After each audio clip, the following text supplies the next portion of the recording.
Hi guys! This is Bryson, the producer of MMM Events Production. So, for this vlog naman, isa sa mga parang naniwala siya sa brand. So, in-invite niya yung mga kakilala niya para mag-subscribes and mag-follow a few days ago. And then, natuwa ako sa kanya, naaliw ako sa kanya kasi nagtiwala agad siya sa MMM Events Production. So, ang ginawa ko, sinurpresa ko siya. Tinawagan ko muna siya pala first and then konting interview. Parang inalam ko rin kung ano yung kumusta yung buhay, ano ba yung nangyari sa inyo. Tapos nagkwento siya sa akin. Tapos nalaman ko medyo hirap sila sa food kasi nagkaroon ng bagyo. So naisip ko, sabi ko, para hindi na sila mamoblema ng bigas, bibigyan ko na lang siya ng isang sakong bigas. So watch this video guys and don't forget to subscribe na rin para mas marami pa tayong ma-inspire. Yun, okay? Hi guys, good morning. Ako nga pala si Willa Moquerio. Nais ko lang po ipakilala sa inyo ang MM Events Production. Nakilala ko po siya dahil po sa isang kasamahan namin na si Awad Big Camoral. For today video, pupunta po ako sa city upang bibili po ako ng isang sakong bigas. Tara guys, samahan niyo ako.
Sakong bigas.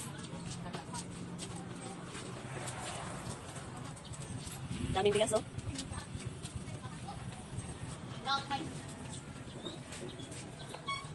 Ayan, para ni Kuya yung bigas namin.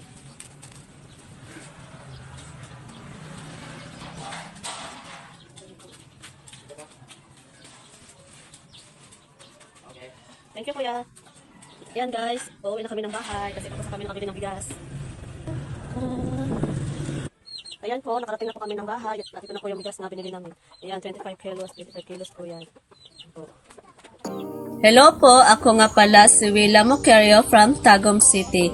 Nais ko lang po magpasalamat kay Mami Bry at saka sa MMM Events Production sa binigay po nila sa akin na 1 sack of rice at sa opportunity po na ipinagkatiwala po nila sa akin.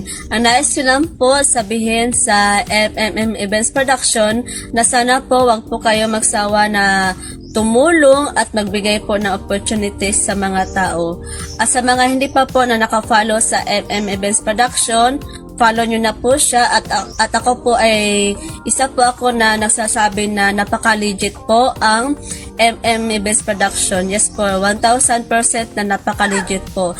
At marami na po siyang natulungan, hindi lang po ako. Kaya sa mga hindi pa po naka-follow sa MM Events Production, i-follow nyo na po siya para baka isa po kayo na mabigyan ng opportunity. At hindi lang po yan, marami pa po dito ang pa-events, pa-games, at marami ka pong matutunan sa kanya about sa life niya po na pwede mo siyang i-apply sa life niyo po. Yes po, sa mga hindi pa po naka-follow dyan, follow nyo na po ang MMM Events Production. At sana po more blessing to come pa po sa MMM Events Production.